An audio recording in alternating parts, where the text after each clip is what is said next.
Bonjour à tous, j'étais en train d'essayer de démarrer notre Facebook Live, notre septième Facebook Live depuis le début de l'année 2023. Je vous retrouve avec un grand plaisir en ce 24 juillet. Donc comme je vous l'avais dit au mois de juin, certains me l'avaient demandé, on va essayer de se revoir tous les mois, y compris juillet, y compris le mois prochain. Nous en reparlerons afin de continuer de pouvoir répondre à vos questionnements qui sont assez nombreux. Certains sont sur les mêmes thématiques.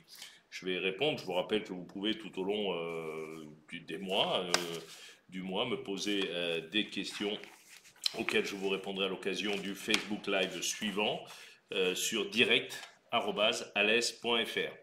Alors, écoutez, cette fin du mois de juillet, j'ai souhaité faire un Facebook Live un peu plus, on va dire, un peu plus soft que d'habitude, peut-être en répondant à des problématiques un peu moins compliquées, à parler tout simplement de l'été que nous sommes en train de vivre, hein, de la chaleur, des festivités, de la culture sur les territoires. Un certain nombre de questions reviennent sur les événements culturels, à la fois sur la ville d'Alès, mais également sur l'ensemble des communes d'Alès Agglomération. Depuis des années, c'est vrai que vous le savez, nous offrons sur la ville d'Alès beaucoup de festivités, quasiment tous les soirs une festivité, 99% d'entre elles gratuites, que ce soit au Bosquet ou dans les quartiers de la ville, et puis quelques-unes payantes sur lesquelles je vais revenir également, à commencer bien sûr par les Fous Chantants, ce vendredi et ce samedi, l'hommage à Jean-Louis Aubert, 1000 fous chantants qui hommage Jean-Louis Aubert. Ça va être un magnifique spectacle. J'ai été écouter quelques répétitions au Fort Vauban. Ça va être extraordinaire. En présence de l'artiste, Jean-Louis Aubert va nous faire l'amitié d'être présent ces deux soirées aux arènes du Tempéras, chantera quelques chansons avec les choristes. Il reste quelques places pour le vendredi soir, alors ruez-vous sur ces places, vous ne le regretterez pas. À la fois à l'espace André Chanson, chez les Fous Chantants, mais également chez l'ensemble des vendeurs de places, Ticketnet, Hyper U, Cora.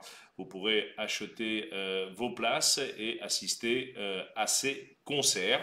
C'est l'occasion de dire aussi que ce soir, demain soir, après-demain soir, il y a des rencontres avec les fous, en ville cette fois-ci, place des Martyrs de la Résistance, au Bosquet, pour des rendez-vous festifs. C'est l'occasion pour certains de chanter, faire un karaoké. C'est aussi l'occasion d'écouter d'autres chanteurs dans le cadre de ce festival de la voix aujourd'hui qui se déroule sur notre ville comme chaque année depuis 24 ans me semble-t-il. Hein. C'est un très très bel événement de portée internationale. J'étais d'ailleurs samedi comme chaque année à l'ouverture pour accueillir les choristes et j'ai appris à cette occasion que 384 de ces 1000 choristes étaient de nouveaux choristes et pour la plupart d'entre eux, plus de 90% de ces 384 venaient à Alès pour la première fois. Et ils avaient trouvé cette ville très belle, très agréable à vivre et donc on en fait grand compliment. Voilà, je reviendrai peut-être sur les festivités puisqu'une question m'est posée. Donc je vais attaquer les quelques questions, hein, même s'il y en a un peu moins que d'habitude. Et une question qui revient comme assez régulièrement, une question de Mathieu par mail sur la Grande Rue Jean Moulin. J'en ai déjà parlé, mais c'est vrai que tout le monde ne regarde pas toutes les rencontres Facebook. J'ai visité plusieurs appartements sur cette rue, notamment résidence Hermitage, très belle résidence. Et les vendeurs ont dit qu'une fois les travaux terminés, il y aurait toujours les places dans la rue. Est-ce vrai? J'ai lu que ce serait une voie verte. Du coup, j'ai des doutes, vu que le principe de la voie verte est de ne plus avoir de voiture, en espérant que vous pourrez me répondre. Merci par avance. Alors Mathieu, effectivement, ce projet a été présenté, a été voté par les habitants. Vous rassurez tout d'abord, concernant l'Hermitage et les autres copropriétés, il y aura demain comme aujourd'hui exactement le même nombre de places, puisque ces places appartiennent aux copropriétés, donc ce n'est pas à nous de supprimer des places sur les places appartenant aux copropriétés. Donc si aujourd'hui l'appartement que vous convoitez a une place de parking, après les travaux, cette place de parking existera toujours et donc sera toujours présente, sera, si elle est sur espace public, mise au propre, bien sûr, mais existera toujours. C'est une demande express de l'ensemble des copropriétaires et donc nous tenons, vous savez que nous sommes là dans ce projet comme dans tous les autres pour avant tout satisfaire les habitants d'Alès. Et donc nous ne faisons pas des choses qui, a priori, leur déplairaient. Voilà. Rappelez que la Grand Rue Jean Moulin, les travaux ont commencé. C'est l'occasion pour moi de vous redire, vous avez peut-être vu si vous y habitez ou si vous y passez en ce moment des grandes tranchées très larges, très profondes. C'est l'occasion que nous saisissons pour renouveler les canalisations de chauffage urbain. Vous savez qu'à la fois les logis nobles qui sont côté gauche quand on descend vers le cœur de ville et les côtés copropriétés qui sont côté droit sont chauffés par le chauffage urbain au bois. Hein. Il y a une chaufferie au bois que nous avons mise en place et donc l'ensemble de cette rue est chauffé comme d'autres quartiers de la ville d'Alès et donc il était temps de renouveler les canalisations. Donc nous profitons de ces travaux pour renouveler ces canalisations. Donc d'ici la période de chauffe, le mois d'octobre, vous verrez des trous dans cette rue. À l'issue de ces travaux débuteront bien sûr enfin, pourrait-on dire, les aménagements routiers, donc qui vont effectivement à la fois permettre de faire la place belle aux modes de développement doux, hein, vélo, pédibus, espace vert, en dégoudronnant une partie de la large voie, hein, qui va donc être réduite, avec un sens unique qui va être mis dans cette rue pour laisser la plus grande partie de l'espace de cette grande rue Jean Moulin aux piétons et aux fleurs. Donc voilà, ça c'est le projet que nous avons intitulé rue Jardin, mais qui restera, je le rappelle, la grande rue Jean Moulin, hein, ne sera pas débaptisée, mais ce sera une rue Jardin, une rue où il fera bon vivre, et une rue qui permettra à tous les riverains d'avoir beaucoup moins de nuisances qui sont causées aujourd'hui par les voies très larges sur lesquelles les gens roulent trop vite et effectivement parfois créant de l'insécurité pour les piétons. C'est une demande très très récurrente de beaucoup d'habitants de la ville d'Alès, c'est de pouvoir diminuer au mieux la vitesse. C'est pas toujours très simple. J'ai un certain nombre de questions, pas particulièrement aujourd'hui, mais à l'occasion de nos rendez-vous, qui nous posent des questions sur la vitesse. C'est pas toujours très simple de pouvoir la gérer. On va pas mettre des radars partout, on va pas mettre des policiers partout. C'est pas gérable. Vous le promettre serait un mensonge. Par contre, par des aménagements, par des chicanes, par des limitations de vitesse, on arrive quand même à diminuer les vitesses sur certains axes, même si on a toujours l'impression quand on est piéton que les automobilistes roulent trop vite. J'en profite une nouvelle fois pour rappeler qu'il nous arrive pour beaucoup d'entre nous d'être parfois piétons, parfois cyclistes et parfois automobilistes. Et donc il ne faut pas qu'on ait comment dire, une, une,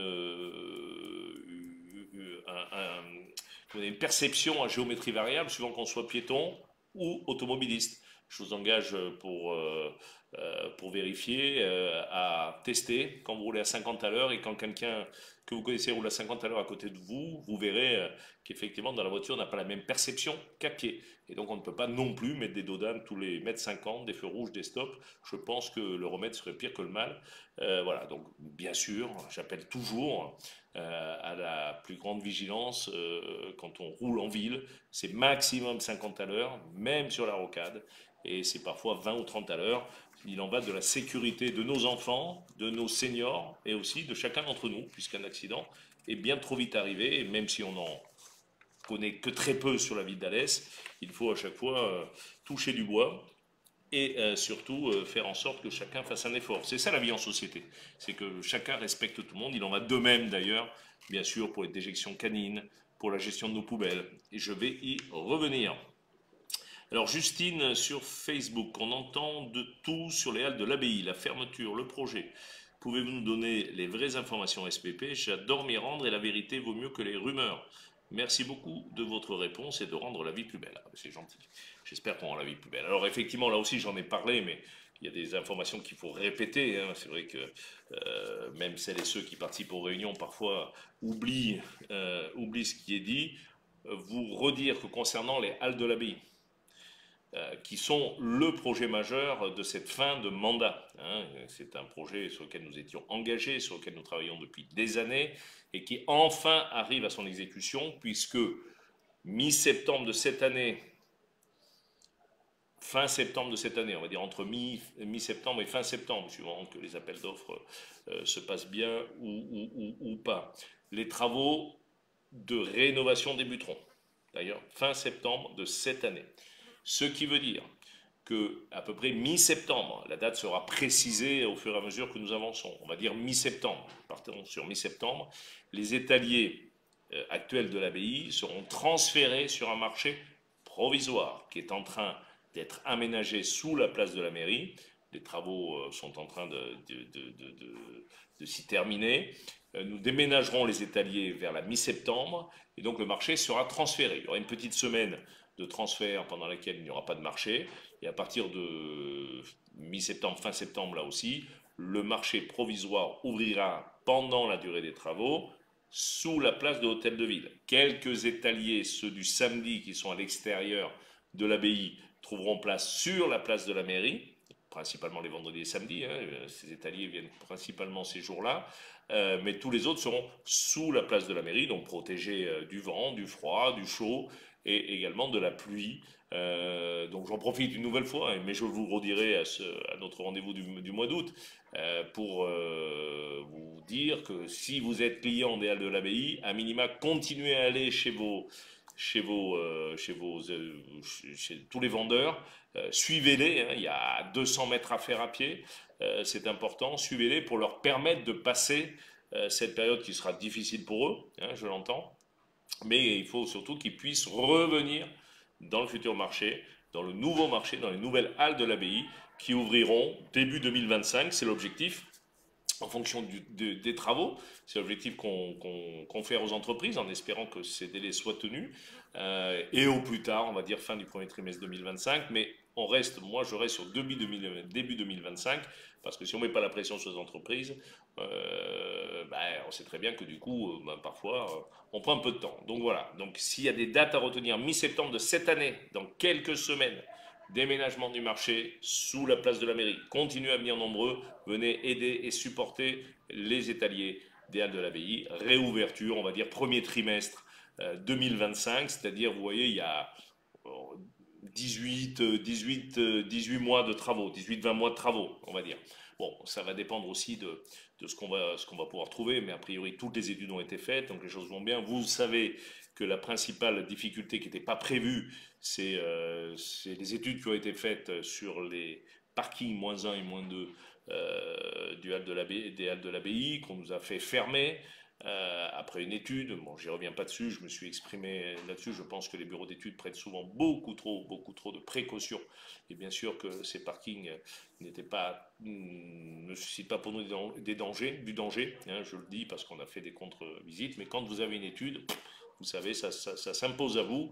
Malheureusement, on vit dans un monde où la norme, la réglementation, la suradministration, le parachute, les bretelles nous pèsent dessus tous les jours. Mais bon, on ne peut pas prendre de risque sur la sécurité, à la mesure où on nous explique que ça va aller. Donc du coup, il va y avoir quelques semaines de plus de travaux et surtout 3 millions de plus de travaux. De toute façon, marché neuf ou pas marché neuf, il aurait fallu faire ces travaux suite au passage du bureau d'études. Vous savez que régulièrement, nos installations sont inspectées pour s'assurer de leur solidité. C'est au moins ça, ça protège celles et ceux qui l'utilisent. Je rappelle qu'entre-temps, vous pouvez aller au -3, vous garer, il est toujours ouvert en toute sécurité. Si on l'a ouvert, c'est que vous ne risquez absolument rien en vous garant au -3. Voilà pour les Halles de l'Abbaye, donc c'est ensemble que nous arriverons à les sauver. Je vous avais présenté, je crois, le premier Facebook Live, le projet architectural magnifique, que je trouve magnifique, et le projet intérieur comme extérieur, qui va faire demain de ces Halles de l'Abbaye un phare du centre-ville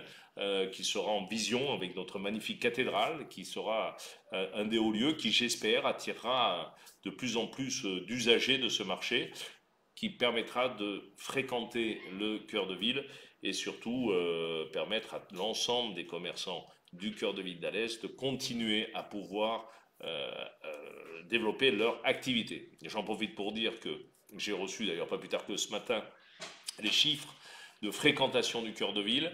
Vous savez, je l'avais peut-être expliqué déjà à ces Facebook Live, mais je l'ai déjà expliqué dans les journaux ou à l'occasion de conférences de presse. Nous avons ici sur Alès, comme dans toutes les villes de France, un système de comptage par bornage téléphonique. Quand vous avez un portable et que vous passez certains endroits, ça compte une personne. Alors on ne sait pas qui c'est, hein, je vous rassure.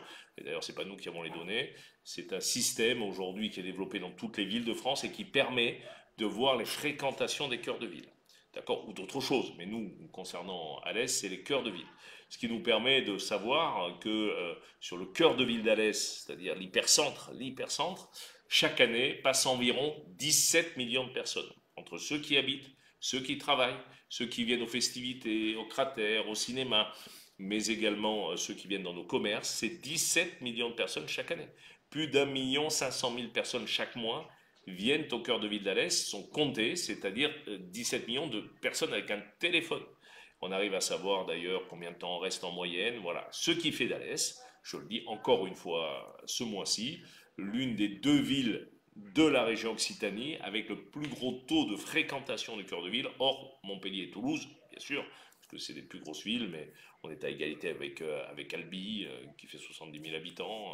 Voilà, on est devant beaucoup de villes comme Sète, comme Carcassonne, comme Narbonne, très loin devant. Ce qui veut dire, c'est que le cœur de ville d'Alès est très visité, très habité, et on y travaille beaucoup. C'est aussi une de nos volontés politiques anciennes, à travers les états généraux du cœur de ville, à travers les rénovations de l'habitat, les aides que nous proposons aux propriétaires, aux habitants, les logements sociaux que nous développons dans la Grand Rue Jean Moulin et ailleurs dans ce cœur de ville, qui fait que nous avons la chance d'avoir un cœur de ville très habité, très fréquenté. C'est peut-être aussi ça, la vie de demain, puisqu'on parle beaucoup d'environnement, de gaz à effet de serre, et c'est vrai, moins on a à se déplacer, moins on a à prendre sa voiture, plus on est en proximité avec les services, la santé, les commerces, le bureau, plus effectivement, moins plutôt, on donne un écho à la pollution, plus on protège notre environnement. Donc c'est vrai que d'avoir plus de 10 000 habitants qui habitent dans le cœur de ville d'Alès, c'est une chance.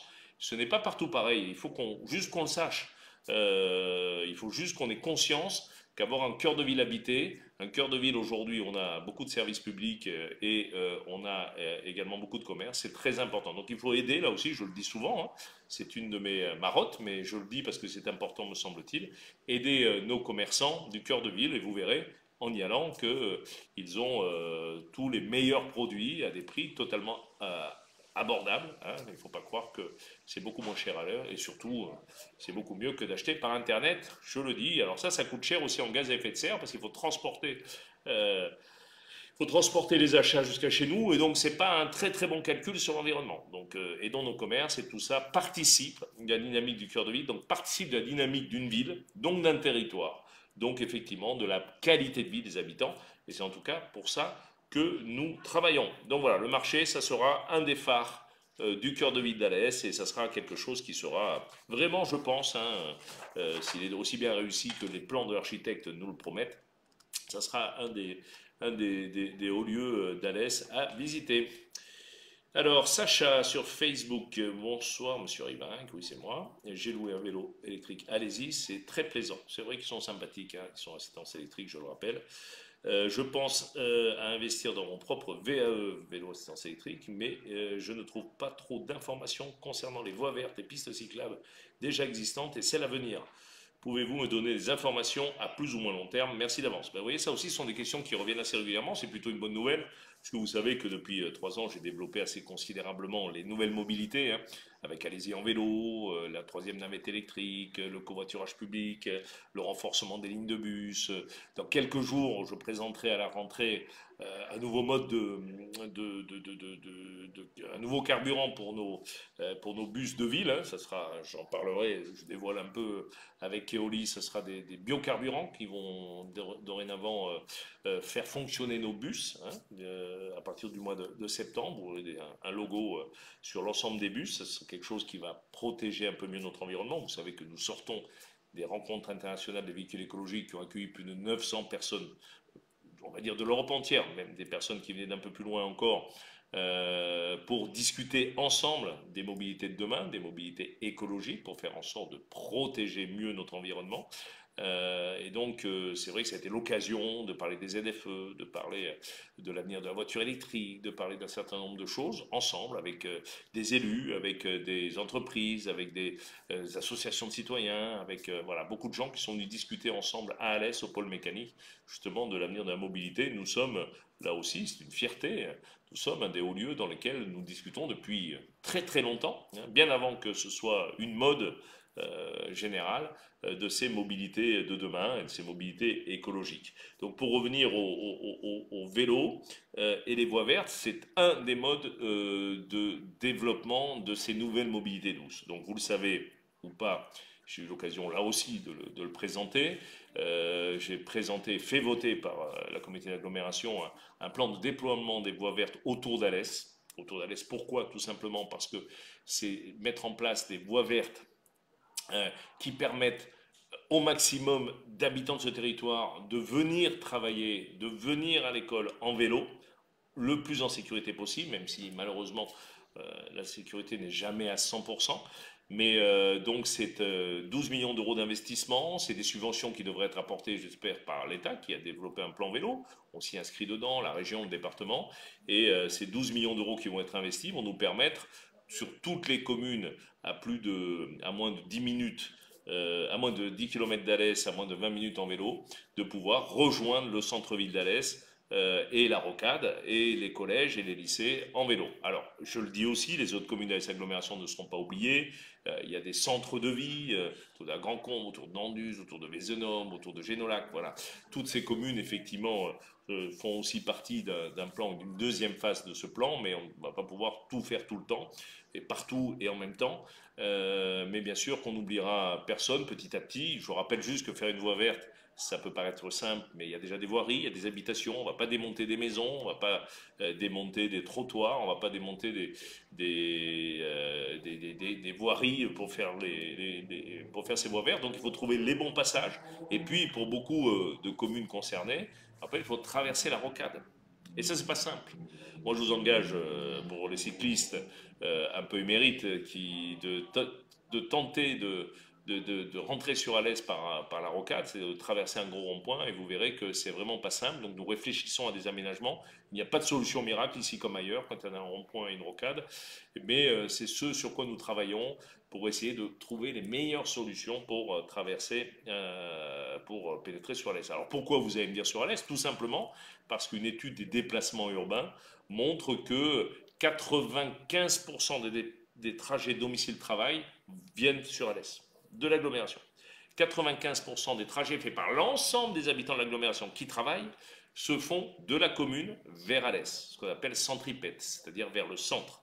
Voilà, c'est comme ça parce que la plupart des emplois sont sur la ville d'Alès ou sur la rocade, mais c'est la ville d'Alès également. Alors bien sûr, il y a aussi d'autres emplois ailleurs, hein, il n'y a pas que sur Alès, mais voilà, donc c'est pour ça que principalement, il faut permettre au plus grand nombre de venir travailler sans utiliser la voiture. Ça serait quand même quelque chose d'important. Je rappelle pour celles et ceux qui ont peur du vélo, qui n'ont pas de vélo, qui ne savent pas faire du vélo, qu'il y a aussi le covoiturage public. Hein. Allez-y en covoiturage et vous pouvez vous renseigner là aussi sur Internet pour voir comment aujourd'hui utiliser le covoiturage. Le covoiturage, c'est quoi l'intérêt? C'est de faire des économies financières, hein, parce que effectivement, ça évite de mettre de l'essence, de se servir de sa voiture, donc de l'user. Deuxièmement, ça permet de diminuer le nombre de voitures sur nos routes. Donc en diminuant le nombre de voitures, on diminue les gaz à effet de serre et les fameux NOx qu'on produit en avançant. Et puis surtout, on gagne du temps sur les trajets. Parce que si on diminuait par deux le nombre de voitures qui rentrent sur Alès chaque jour, écoutez, les bouchons que nous rencontrons, soit au Rocade ou ailleurs, disparaîtraient pour le même service, c'est-à-dire pouvoir se rendre au travail, au lycée. Alors au lycée, c'est pas le covoiturage, hein, donc nous avons des bus, mais chez le médecin ou ailleurs. Donc utilisez vraiment, allez-y, en covoiturage. C'est quelque chose qui fonctionne de mieux en mieux. C'est vrai qu'on part de loin, hein, parce que c'est pas évident de faire ce pas, de passer en covoiturage, mais il y a une application hein, qui est téléchargeable pour tous les téléphones et qui nous permet et qui vous permet de suivre un peu, de programmer et de savoir comment covoiturer au mieux vers sa destination. Donc c'est aussi important. Il va falloir le développer. J'en parlerai souvent. Mais ça me permet d'en reparler. On est parti du vélo, on arrive au covoiturage, donc c'est quelque chose d'important. Donc les voies vertes, oui, on va petit à petit les développer. Je rappelle que quand même on a déjà sur ce territoire beaucoup de voies vertes, mais là aussi, comme on avait ce petit temps d'avance, voilà, de nombreuses années qu'on les a faites, elles ne sont pas aux normes actuelles pour beaucoup d'entre elles, parce qu'avant il n'y avait pas de normes, on faisait comme on pouvait, surtout comme la topographie nous le permettait. Aujourd'hui, on ne peut plus faire des voies vertes comme on en a eu fait dans certains secteurs de la ville d'Alès, où c'est pas toujours très pratique, je le reconnais. Mais à l'époque où nous les avons faites, ces voies cyclables, il y en avait, toutes les villes de France n'en faisaient pas, et donc c'était quelque chose d'un peu plus, qui se faisait un peu plus, comment dire, un peu plus de façon, enfin, voilà, de façon un peu moins réglementée qu'aujourd'hui. Voilà, donc on peut, moi qui suis cycliste, qui me déplace 90% de mon temps sur Alès en vélo, je peux vous garantir qu'on arrive sur une ville comme Alès aujourd'hui à être à peu près en sécurité dans tous ces déplacements. Voilà, on peut aller loin hein, avec un vélo assistance électrique. J'arrive à me rendre du centre-ville au Mériapol sans aucun problème. Monter la côte de la montée de Silleul avec l'assistance électrique, voilà, ça se fait. Et je vais vous donner un petit secret. On va plus vite qu'en voiture bien souvent, parce que si j'ai une réunion là-bas à 6 heures du soir, je peux vous garantir que ceux qui partent en voiture du centre-ville pour s'y rendre arrivent bien après moi. Et puis j'ai fait un peu de sport en plus, parce que j'ai pédalé quand même. Et puis j'ai pas produit de gaz à effet de serre. Et puis ça détend aussi de faire du vélo. Donc voilà, utilisez le vélo, faisons du vélo. Je pense que dans quelques années, beaucoup d'entre nous, et puis en plus je ne parle pas du prix de l'essence, du prix des voitures, je rappelle que 2035, on ne devrait plus vendre de voitures neuves à moteur à explosion. Là aussi, j'en profite pour le dire parce que j'avais une question, je crois que c'était il y a 2 mois sur Facebook Live, à laquelle je n'avais pas répondu et que j'avais retrouvé, d'une personne, c'était au sujet des mobilités justement, qui me demandait de mémoire, et c'était à peu près ça, oui, il paraît qu'en 2035, on ne pourra plus acheter de véhicules à moteur à essence. Comment on va faire pour se déplacer sur le territoire comme Alès? Alors c'est vrai que c'est une bonne question. Je rappelle juste une chose, c'est que ce sera uniquement les voitures neuves, c'est-à-dire toutes les voitures d'occasion pourront être vendues. Hein. Donc quelqu'un qui a une voiture en 2035 à moteur à essence pourra continuer à l'utiliser autant de temps que nécessaire. Hein. Et puis c'est vrai que tout le monde n'aura pas les moyens de s'acheter une voiture électrique, de s'acheter tout ça. Donc les voitures thermiques pourront continuer de circuler. Alors c'est vrai qu'on a tous intérêt collectivement à diminuer l'empreinte carbone, à diminuer nos gaz à effet de serre, mais c'est vrai aussi que les voitures qui sont produites aujourd'hui, on le voit puisque la France, heureusement, enfin, a baissé ses gaz à effet de serre, et même si elle est un peu en deçà de la trajectoire qui a été décidée, on voit que globalement, les tonnes de CO2 émises malgré plus de trafic sont inférieures à celles de l'an dernier. C'est quand même bon signe, ça veut dire qu'on est sur, mais même s'il faut accélérer, je pense qu'il ne faut pas non plus rêver, tout le monde n'aura pas les moyens de pouvoir changer sa voiture. Et dans des villes comme les nôtres, les villes à taille humaine, les villes moyennes, la voiture reste quand même, disons-le, un élément de liberté pour beaucoup d'entre nous. On n'a pas de métro, on n'aura jamais de métro, hein, on n'a pas de tramway, on n'aura jamais de tramway. On a des bus, certes, mais on n'aura jamais des bus matin, midi et soir, tous les jours de la semaine et 10 minutes, toutes les 10 minutes. C'est pas possible financièrement. Hein, c'est déjà plus de 16 millions d'euros chaque année que nous dépensons pour mettre en place des transports en commun, transporter nos élèves au lycée, au collège. Ça m'étonnerait qu'on puisse aller bien plus loin avec les moyens que nous avons sur nos territoires. Donc la voiture restera un élément majeur, et ceux qui pensent qu'un jour ou l'autre il n'y aura plus de voiture, peut-être à Paris, déjà de moins en moins, hein, peut-être à Montpellier, j'en sais rien, mais à Alès, ça prendra encore du temps. Donc voilà, mais c'est vrai que grâce au covoiturage, si on a moins de voitures sur les routes, on est aussi dans cette trajectoire carbone quand même nécessaire, parce que c'est vrai que nous sommes quand même dans un changement climatique certain, et donc il faut que chacun d'entre nous fassions des efforts en la matière. C'est pas le plus drôle, je sais, je préférais vous dire l'eau, les voitures, faisons ce qu'on veut, oui, mais ça, ce temps-là est fini. Sur beaucoup de données, y compris la gestion de l'eau, l'économie de la ressource, comme les kilomètres en voiture, il faut qu'on fasse attention. Et oui, il est aussi de mon devoir de le rappeler, de le rappeler. Alors, oui, c'est bon, j'ai répondu à cette question de Sacha. Alors, Fabio sur Facebook, bonjour, je suis allé à Mériprime cet été. Il paraît que les services vont déménager pour des travaux ou définitivement. Merci pour votre retour. C'est une bonne question, c'est vrai que je ne l'avais pas abordé. Oui, vous dire que nous allons démarrer dans le dernier trimestre de cette année des travaux importants pour refaire l'ensemble de l'accueil de Mériprime. Mériprime qui a été inaugurée, je vous le rappelle, en 2007, le 7 juillet 2007. Voilà, j'avais choisi cette date à l'époque, c'était une date qui nous permet de nous en rappeler. Il y avait eu une première petite modification le 17 juillet 2017, Et nous sommes en 2023. Donc ça veut dire 16 ans depuis l'ouverture. Et depuis, il s'est passé beaucoup de choses. Le monde a un peu changé. La thématique, l'informatique, la ville, la réglementation, les besoins des populations, le nombre d'habitants, tout ça a changé. Donc il nous faut aujourd'hui moderniser ce haut lieu des services publics d'Alès. Quand nous avions créé ça avec Max Roustan, justement en 2007, regrouper l'ensemble des services à la population dans un seul lieu, mairie prime, PRIM, c'était un pôle ressources, information multiservice, c'était ça que ça voulait dire, et prime, vous savez, pour ceux qui font un peu de mathématiques, c'est une dérivée de la mairie. Donc c'est voilà, c'est un service public dans lequel vous trouvez toutes les réponses à vos questions du service public, que ce soit la ville, que ce soit l'agglo, que ce soit la réal, que ce soit voilà, tous ces services publics, on y trouve réponse. Il y aura demain, on va déployer encore plus des espaces publics numériques. Nous savons aujourd'hui, heureusement ou malheureusement pour certains d'entre nous, que toutes les démarches que nous devons faire doivent être faites de façon numérique. Tout le monde n'a pas un ordinateur, tout le monde ne sait pas servir d'un ordinateur, que ce soit pour ses impôts, pour ses demandes de logements sociaux, pour beaucoup de choses. Et donc il y a un espace public numérique. Donc on va faire la part belle justement à tous ces nouveaux médias pour encore plus faciliter la vie de nos concitoyens, faciliter votre vie. Sachant que d'ailleurs, j'en profite pour vous dire, et vous le savez, puisqu'on a souvent des remarques, que nous avons d'énormes délais, par exemple, et c'est à Mairie Prime qu'il faut aller pour avoir une carte d'identité, un passeport. Donc pensez à vous y prendre suffisamment tôt. Alors ce n'est pas de notre faute, hein, c'est pas pour nous exonérer de quoi que ce soit. C'est-à-dire que l'État nous a conféré, il y a maintenant quelques années,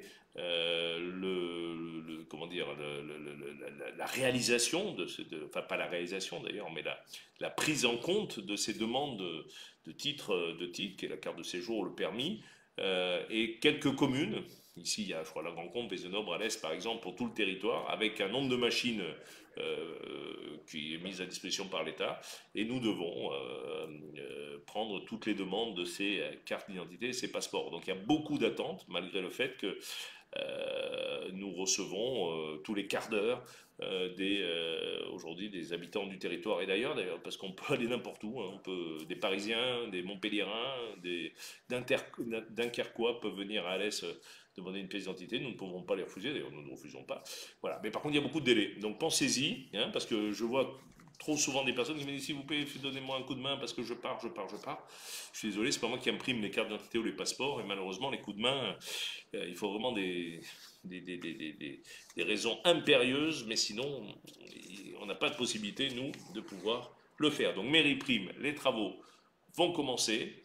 Pendant ce temps, les services vont être déplacés. Alors certains d'entre eux seront pas très loin, rue Michelet. Hein, certains vont être peut-être dans la galerie du Centre-Alès et dans des locaux dont nous sommes propriétaires. Donc tout ça sera indiqué, bien sûr, vous inquiétez pas. Et puis, dès que ces travaux seront finis, je crois qu'il y a 8-10 mois de travaux, et bien, nous inaugurerons ce nouveau lieu. Ce sera magnifique. Vous allez voir, les architectes que nous avons pris nous ont proposé un lieu magnifique. Vous verrez.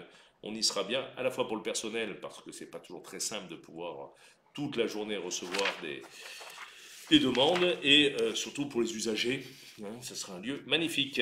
Vous aurez les dates dans le prochain journal de la ville, enfin sur le journal d'Alès Aglo, pour ces délais. Guillaume, par mail, Monsieur Rivinc, vos rendez-vous en direct, c'est une bonne chose. Merci. Cela permet d'avoir des suggestions ou des idées, notamment sur les parkings et les navettes. Allez-y. Hein. Parking Champ de Foire, Jules Guesde et stations Total, stationnement anarchique doivent être rénovés et optimisés. Peuvent-ils être plus arborés? Peut-on faire un nouveau parking dans l'huile du Gardon? Navette Allez-y super, mais pas assez connu. Service amélioré les jeudis soirs, vendredis soirs et samedi. Bon, il y a beaucoup de questions, de demandes dans cette question. Donc Guillaume, merci de votre question. Alors, les parkings. C'est un vaste sujet. Je pense que je me suis déjà exprimé à diverses reprises là aussi. C'est important de pouvoir stationner dans une ville comme celle d'Alès. Je veux dire en préambule sur ces parkings que la ville d'Alès, contrairement parfois à ce qu'on entend dire aussi, bénéficie de places de stationnement en très grand nombre. Plus de 4200 places de stationnement en cœur de ville, c'est-à-dire une place pour 10 habitants. C'est beaucoup plus que beaucoup d'autres centres-villes. Je ne citerai aucune autre ville, mais des villes voisines, plus grandes ou plus petites, n'ont pas une place pour 10 habitants. Deuxième élément fort, même si les choses risquent d'évoluer, mais rassurez-vous, sur les paiements, en fait, le parking est quasiment gratuit à Alès. Voilà. Et c'est pas sans poser de souci d'ailleurs, mais puisque moins de 2 heures c'est gratuit, ça veut dire que pour qui vient passer moins de 2 heures dans la ville d'Alès pour faire des courses, pour aller chez un rendez-vous médical, un rendez-vous à sa banque, chez son. Ben voilà, c'est gratuit. Voilà, dans les parkings de structure, donc les parkings souterrains, comme dans tous les autres parkings du Gardon, du Bas-Gardon, voilà. Donc déjà, c'est quasiment gratuit. Ce qui pose un souci parce que vous savez que quelque part, il nous faut aussi rentrer des ressources pour entretenir les parkings et payer le personnel. Donc à un moment, ces choses-là peuvent avoir quand même une limite, hein, c'est important. Troisième chose, il y a des parkings gratuits. Notamment, vous évoquez le champ de foire, donc de l'autre côté du Gardon, de l'autre côté du Pont Neuf, je le dis, là c'est gratuit. Donc on est tout proche du cœur de ville et en plus on a mis en place une navette, c'est la bleue, hein, qui nous permet tous les quarts d'heure, donc ça veut dire on peut attendre maximum un quart d'heure, hein, ça veut dire on peut attendre 5 minutes, 10 minutes, maximum un quart d'heure, et bien on vous amène au cœur de ville, gratuitement, dans des navettes électriques qui ne polluent pas. Donc c'est un mode de parking, on ne peut plus intéressant parce qu'il évite les voitures en cœur de ville, parce qu'il est gratuit et parce qu'il vous permet de vous rendre n'importe où en cœur de ville. Il faut suivre la ligne bleue et vous êtes en cœur de ville. Donc ça, c'est important, excepté le mois où il y a la fête foraine. Voilà. Sinon, ce parking est gratuit et on est transporté en ville. Sous le Bas-Gardon, sous le Haut-Gardon, je crois qu'on est de mémoire, j'ai plus de tarif, mais à 2 euros la demi-journée. Hein, voilà, quand on dépasse les 2 heures, moins de 2 heures c'est gratuit, et quand on dépasse les 2 heures, c'est 2 euros la demi-journée. Voilà, donc les places sont en nombre. Alors on va me dire, il n'y en a jamais assez. Je veux juste dire, puisqu'il s'est passé un truc, par exemple, le 14 juillet dernier, hein, pour ceux qui étaient avec ce magnifique feu d'artifice, avec ce très beau corso, ben, il y avait plus de 15 000 personnes en centre-ville et pourtant la ville était difficilement accessible. On peut toujours se garer, il y avait des voitures certes un peu partout, hein, mais c'est pareil quand il y a eu le concert de Kenji, 3500 personnes aux arènes, ben, tout le monde s'est garé. Voilà. Donc on peut se garer dans la ville d'Alès, on peut venir dans la ville d'Alès, on peut se garer facilement, je ne sais pas, mais c'est aussi la rançon du succès du centre-ville. Ça veut dire que plus il y a de monde qui vient dans le centre-ville, plus les places sont difficiles à trouver. Mais on trouve des places. Au nord, au sud, à l'est, à l'ouest, il y a des parkings. Le Square Sauvage qu'on a créé auprès du lycée JBD. On a mis un parking en place. Je crois que là aussi on a 2 euros la demi-journée. Tous nos parkings de structure à la Maréchale demain, quand le parking de l'abbaye sera réparé, le Centralès, le parking de la place des Martyrs de la Résistance. Voilà, on a beaucoup de places de parking et en tout cas plus qu'ailleurs. Je veux qu'on se le dise parce que souvent je me fais aborder dans la rue, on me dit ouais, faites des places de parking. Voilà. Après, je le dis aussi, on ne va pas démonter des immeubles pour faire des places de stationnement. Voilà. Donc on évite de diminuer le place de stationnement. L'aménagement autour de la cathédrale, j'en profite aussi pour dire, merci pour cette question, ça me permet de répondre à plein de questions connexes à la fois. Donc nous avons recréé le nombre de places exactes qu'il y avait auparavant autour de la cathédrale, entre celles qui demeurent autour de la cathédrale et celles qu'on a recréées dans le square sauvage derrière. Il y a le nombre de places exactes. On n'a pas supprimé une place de parking, nous les avons comptées. Voilà, c'est très clair. On n'a pas supprimé de places de parking, mais voilà, on ne peut pas faire des lieux un peu agréables. Par exemple, la place de la cathédrale, il ne se passe pas un jour, comme vous le savez, tous les jours en ville, sans qu'on me dise c'est magnifique, c'est beau, ça fait plaisir. Voilà, on ne peut pas aménager, faire la place aux piétons, diminuer l'impact sur l'environnement et garder des voitures garées partout. Ben, aussi, il faut vivre avec son temps. Mais il y a des places de parking et nous nous engageons à faire en sorte des places de parking. Pour les plus anciens d'entre vous, mais un jour je vous raconterai, peut-être en 1995, quand Max Roustan a été élu maire d'Alès et que j'étais son directeur de cabinet, nous avions à l'époque remunicipalisé les parkings à un contrat qui avait été passé avant nous, à un entrepreneur privé, dont les objectifs du contrat étaient augmentés de 1000 places payantes. À l'époque, c'était marqué dans le contrat, le nombre de places à l'époque, et qui étaient payantes entre midi et 2. On avait racheté, remunicipalisé les places de parking, ainsi que le marché de l'abbaye, par exemple, ce qui nous a permis de pouvoir conservé ces 30 dernières années, parce qu'on oublie le passé parfois, mais il faut juste se rappeler que si on n'avait pas racheté ça à l'époque, aujourd'hui, il y aurait une société privée qui gérait nos parkings à des prix défiant toute concurrence, comme c'est le cas parfois ailleurs aussi. Nous maîtrisons. Voilà. Alors nous travaillons, je le dis aussi, avec les commerçants pour faire en sorte de faire évoluer les paiements des places de parking, pour faire en sorte que ne bénéficient de la totale gratuité que celles et ceux qui vont acheter en ville. Voilà. Si on va juste se promener et tout ça, ben, de temps en temps, il faut savoir aussi payer un peu, parce que si on ne paye pas de temps en temps un peu son parking, c'est pas pour, ça rentre pas dans les bénéfices de qui que ce soit, ça rentre pas, voilà. Ça permet juste d'entretenir les parkings, de créer des parkings, de payer le personnel qui les nettoie. Et donc, bien souvent aussi, je le dis à celles et ceux qui n'habitent pas à l'Est et qui nous regardent, plus de 70%, pour pas dire 75%, on avait fait une étude il y a quelques années, des gens qui utilisent des places de stationnement n'habitent pas la ville d'Alès. Et donc ne payent pas d'impôts à Alès. Et donc c'est les Alésiens dans leurs impôts qui payent leur parking. Donc il faut, quand on va dans une ville, quand vous allez vous promener dans une ville, visiter une ville, ben, vous payez votre éco à la ville pour aider la commune à améliorer les capacités d'accueil. Et bien là c'est pareil. Donc il faudra trouver une solution pour faire en sorte que demain, comme ça se passe dans beaucoup de villes, hein, on ne va rien inventer, on va juste essayer de reproduire un modèle, faire en sorte qu'avec les commerçants, quand vous allez acheter chez les commerçants, ben on vous donne un ticket qui vous permet de ne pas payer de parking. Et donc c'est gagnant-gagnant, c'est de l'argent qui est investi dans l'économie commerçante du cœur de ville, mais aussi c'est un peu d'argent qui va rentrer et nous permettre de gérer ces parkings. Donc voilà, pour revenir au détail de votre question, parce qu'on parle de parking arboré, on parle de stationnement anarchique, pas vous mentir, c'est vrai que sur la place, sur le champ de foire, parfois c'est un peu le bins, mais pas toujours. Et les gens arrivent globalement, bon an, mal an, à se garer à peu près proprement. Mais on n'optimise pas le parking. On ne peut, parallèlement, on a regardé, on ne peut pas tracer vraiment de place, parce que d'une part, on est sur un champ de foire, c'est une espèce de gravette, hein, le sol, donc on ne peut pas peindre là-dessus. On ne peut pas imperméabiliser non plus ce parking, hein, parce qu'aujourd'hui, on ne peut pas goudronner et imperméabiliser. Il faut laisser les sols pour que l'eau pénètre. Et donc, ça paraît complexe. Quant au côté, au fait de planter des arbres, ce parking, vous savez, je l'ai dit tout à l'heure pour une autre question, ben notamment nous accueillons les forains. Hein, il y a beaucoup de gens qui viennent à la fête foraine. C'est vrai que ça en embête certains, ça en fait plaisir à beaucoup d'autres. Et donc les arbres ne permettent pas l'installation de la fête foraine.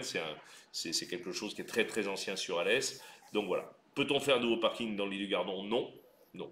Non, parce que nous ne sommes pas propriétaires du parking des terrains dans l'île du Gardon. Nous avons une concession avec les services de l'État, la DIRMED, ça s'appelle, sur le parking existant. Voilà, ça va perdurer.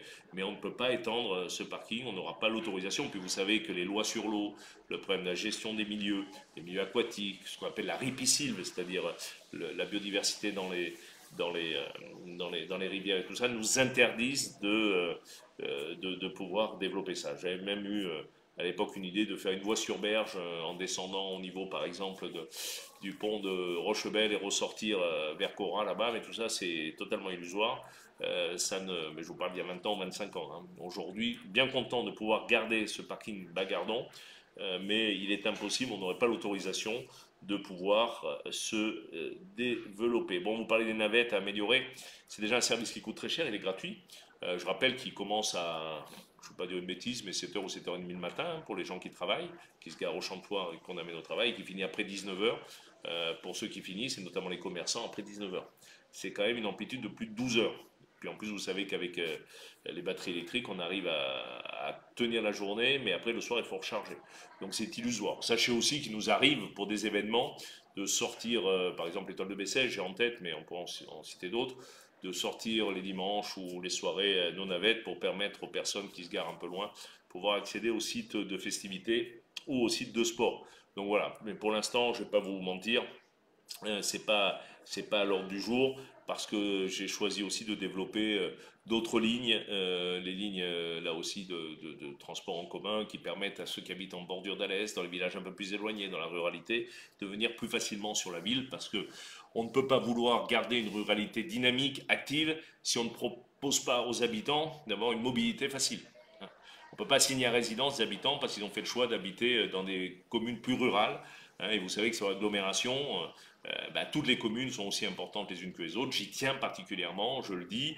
Et si, bon, tout le monde n'est pas à l'aise, c'est clair, hein, il y a des communes de 150, 200, 300, 400 habitants, mais je me fais un devoir de les aider dans les mêmes proportions que de plus grandes communes de 5-6 000 habitants ou de 7 000 habitants comme Saint-Christophe. Voilà, donc il faut vraiment comprendre qu'il faut répartir les services publics au maximum sur le territoire. C'est le cas pour la santé, je vais y revenir. C'est le cas pour les mobilités, autant que faire se peut. Pour autant, c'est sûr qu'à Concoul, il y a moins de services de déplacement qu'à Saint-Hilaire, à Saint-Privat ou à Saint-Christophe, parce qu'il y a aussi moins d'habitants. Hein. Donc c'est aussi, bien sûr, un besoin. Voilà, donc sur les parkings, j'espère avoir été clair. Les navettes, c'est super, vous le dites, et je suis d'eux. Alors vous dites que c'est pas assez connu. Je sais pas. Avoir les fréquentations en augmentation, je pense que c'est de plus en plus connu, mais peut-être qu'on va essayer d'en parler encore un peu plus. Voilà, Guillaume. Alors, René par mail, 8h moins le quart. Vous voyez qu'il y a beaucoup de choses à dire toujours. Ça bouge sur Alès et aux alentours pendant l'été. Le feu d'artifice du 14 juillet était somptueux. J'ai fait découvrir à ma famille le magnifique train vapeur, la Montmousserie, ainsi que le marché de Saint-Jean-du-Gard. Magnifique. Que conseillez-vous pour le mois d'août? Merci pour tout ce que vous faites, vous et Max. Oui, c'est vrai. Pour notre Alès Tampouli. Ben, merci. Merci René. Écoutez, qu'est-ce que je vous conseille pour le mois d'août? Tellement de choses. Tellement de choses. C'est vrai qu'on a des lieux magnifiques. J'en profite pour dire que nous avons une très très belle exposition autour de Georges Braque, qui est de portée internationale au musée Pierre-André Benoît. Georges Braque, un ami entre autres de Pierre-André Benoît, un des, un des inventeurs des arts modernes. Voilà, moi je vous engage à vraiment aller voir cette exposition. Par exemple, c'est dans Alès. Vous avez parlé de la Montmousserie, on ne la cite plus, même si c'était un haut lieu de nos équipements touristiques. Il y a Dinopédia aussi pour les plus jeunes, un peu à Champclauson, au nord de la Grand-Combe. Et quand on commence, on va en oublier, parce que tout ça, il y a le musée Maison Rouge à Saint-Jean-du-Gard, le musée de l'agglomération, il y a la maison de la figue, il y a la maison du mineur à la Grand-Combe, la maison de la figue à Vézé, donc je vous engage à y aller, c'est très très intéressant. La mine témoin, bien sûr, à Alès, qui est ouverte, la maison du mineur, donc là vous avez un pass pour faire les deux, le musée du Colombier à Alès avec un escape game, là vous pourrez vous amuser aussi tout l'été. Qu'est-ce que j'oublie encore? Vous avez des jeux d'eau, vous avez Forest Park sur la route de Bagarre, cette grande piscine avec ses grands toboggans pour les plus jeunes. Vous avez des acrobranches, que ce soit à Forest Park ou chez Sylvain Tirefort, Parc d'aventure, Parfum d'aventure. Vous avez nos rivières, mais là, je le dis aussi, nos rivières qu'il faut respecter. Respectons notre environnement. Il y a encore trop de personnes qui vont se baigner à la rivière, comme on dit, et qui partent en laissant des poubelles, qui abîment, qui coupent des arbres, qui arrachent.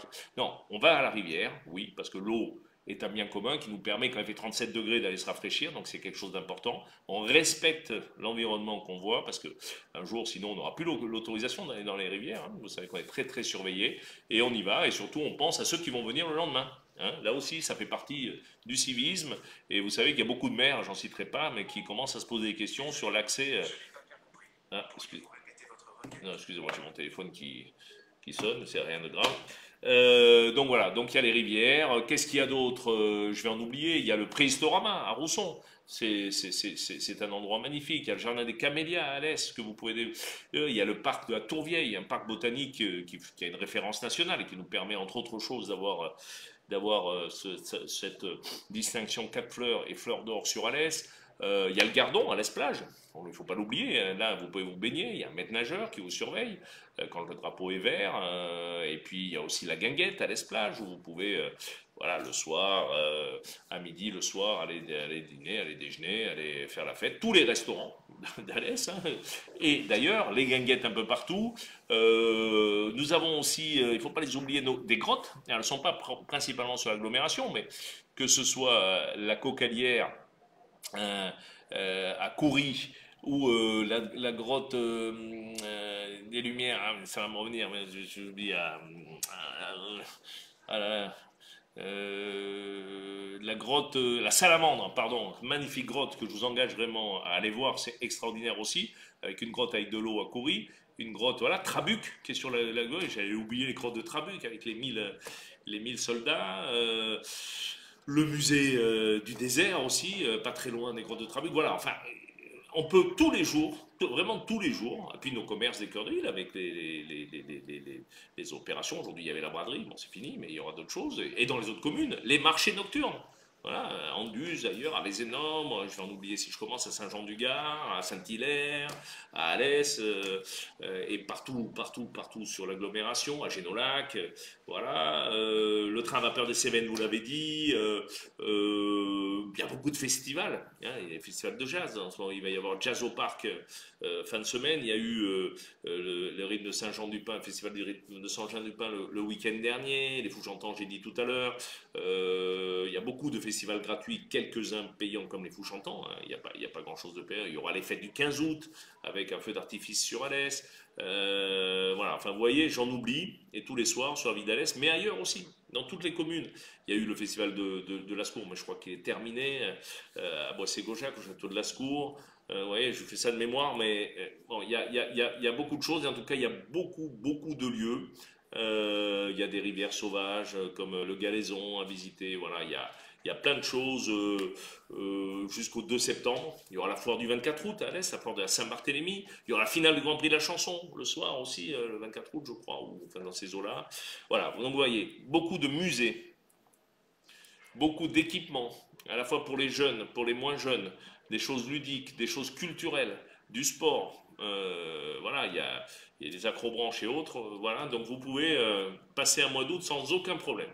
Sans aucun problème sur le territoire. Et puis on n'est pas comme dans certaines communes avec un afflux tel qu'il y a des queues immenses. On peut aller visiter tout ça sans trop attendre, même si parfois il vaut mieux réserver. Voilà, mon cher René, au mois d'août.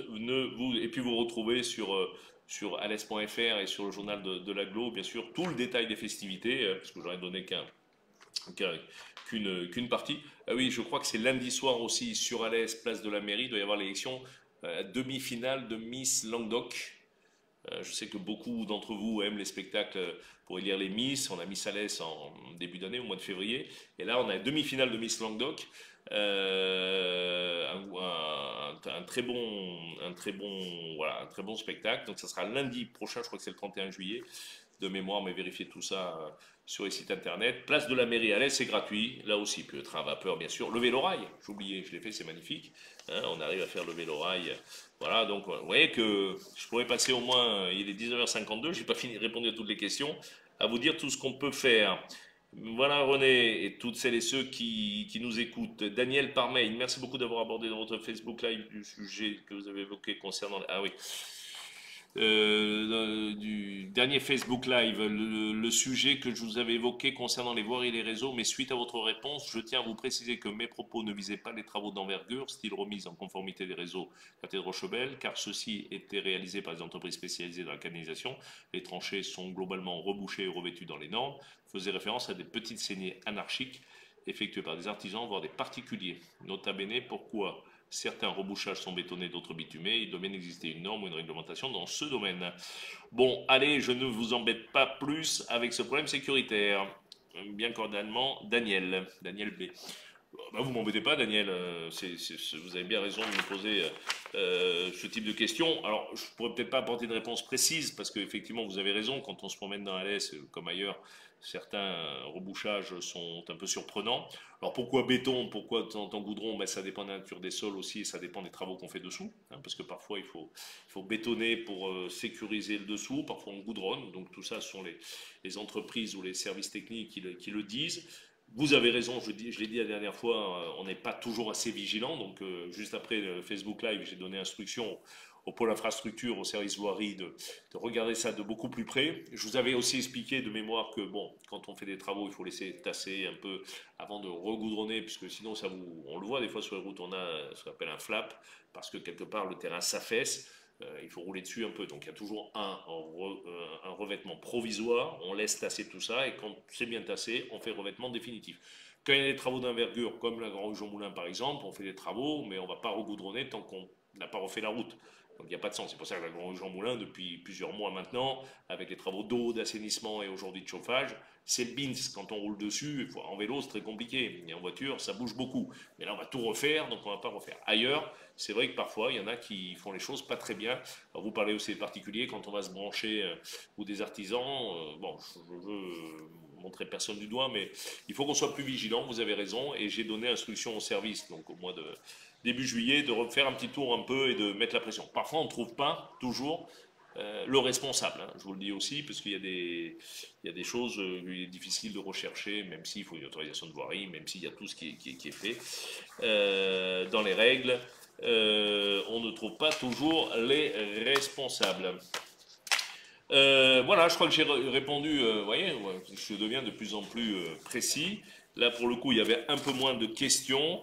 Une petite information avant de nous quitter dans quelques minutes pour tenir ce délai. Je vois pas trop l'heure, mais je crois qu'il est 19h55. Il me reste donc 5 minutes. Voilà, il me reste 5 petites minutes pour vous dire que donc j'ai présenté début du mois de juillet. J'ai gardé avec moi une accélération de la marque territoriale. J'avais l'occasion peut-être de vous en parler ou pas, je ne sais pas, dans les Facebook Live, dans le cadre de la promotion du territoire, à la fois économique. Tiens, c'est vrai aussi que j'ai un copie le rebond France 2030 ce vendredi. Ça veut dire que Alès a été choisi le seul bassin d'emploi d'Occitanie à être labellisé France Rebond. C'est donc de l'argent qui va nous venir dans le cadre de territoire d'industrie.